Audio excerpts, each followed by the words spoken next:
Good evening প্রিয় ছাত্রছাত্রীরা, চলে এসেছি তোমাদের সামনে আবারও আগন্তুক ইউটিউব চ্যানেলটি নিয়ে। আজকের আলোচনার বিষয় নবম শ্রেণীর নীরেন্দ্রনাথ চক্রবর্তীর যে আবহমান কবিতাটি আছে, সেই কবিতা থেকে একটা প্রশ্ন উত্তর নিয়ে 3 নম্বরের প্রশ্ন উত্তর। এই প্রশ্নটা ভেরি ইম্পর্টেন্ট প্রশ্নের মধ্যে একটি। এটা দেখতেই পাচ্ছ তোমরা, বিভিন্ন স্কুলে বিভিন্ন পরীক্ষাতে পড়েছে, যেমন Mitra institution, Bhowanipore, Barrackpore government high school, Jalpaiguri জেলা স্কুল, বিভিন্ন স্কুলে পড়েছে। তো প্রশ্নটা কি এবং দেখতেই পাচ্ছ, আর প্রশ্নটা কতটা ইম্পর্ট্যান্ট সেটাও বুঝতে পারছো। তো প্রশ্নটা হলো, নোটে গাছটা বুড়িয়ে ওঠে কিন্তু মুড়োয় না, পংক্তিটি ব্যাখ্যা করো। অথবা নোটে গাছটা বুড়িয়ে উঠেও মুড়োয় না কেন? এই প্রশ্ন দুটির একই উত্তর। তো দেখো কি লিখবে এর উত্তরে। প্রিয় ছাত্রছাত্রীরা, আজকের উত্তর আলোচনার আগে বলি, যদি তোমাদের আমার এই চ্যানেলটি ভালো লেগে থাকে অবশ্যই সাবস্ক্রাইব করো, আর পাশে থাকা বেল আইকনটি বাজিয়ে দিও।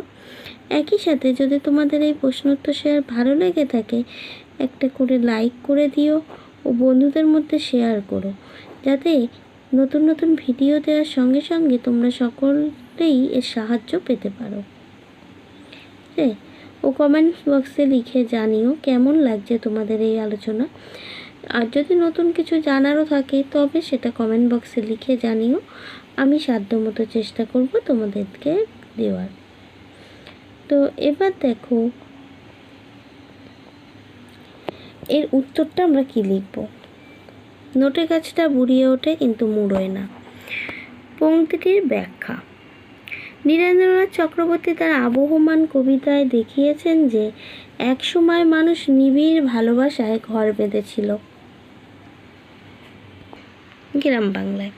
পরবর্তীকালে গ্রাম সভ্যতার সমৃদ্ধি নষ্ট হয়ে যায় নাগরিক সভ্যতার অগ্রাসনে, কিন্তু প্রকৃতি সেখানে নিজের হাতে একইভাবে সাজিয়ে রাখে।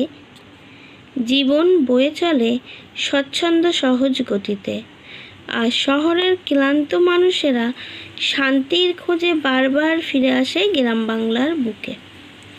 নোটে গাছটা বুড়িয়ে ওঠে কিন্তু মুড়োয় না, অর্থাৎ তার গ্রহণযোগ্যতা কখনোই শেষ হয় না, এটা লিখতে হবে।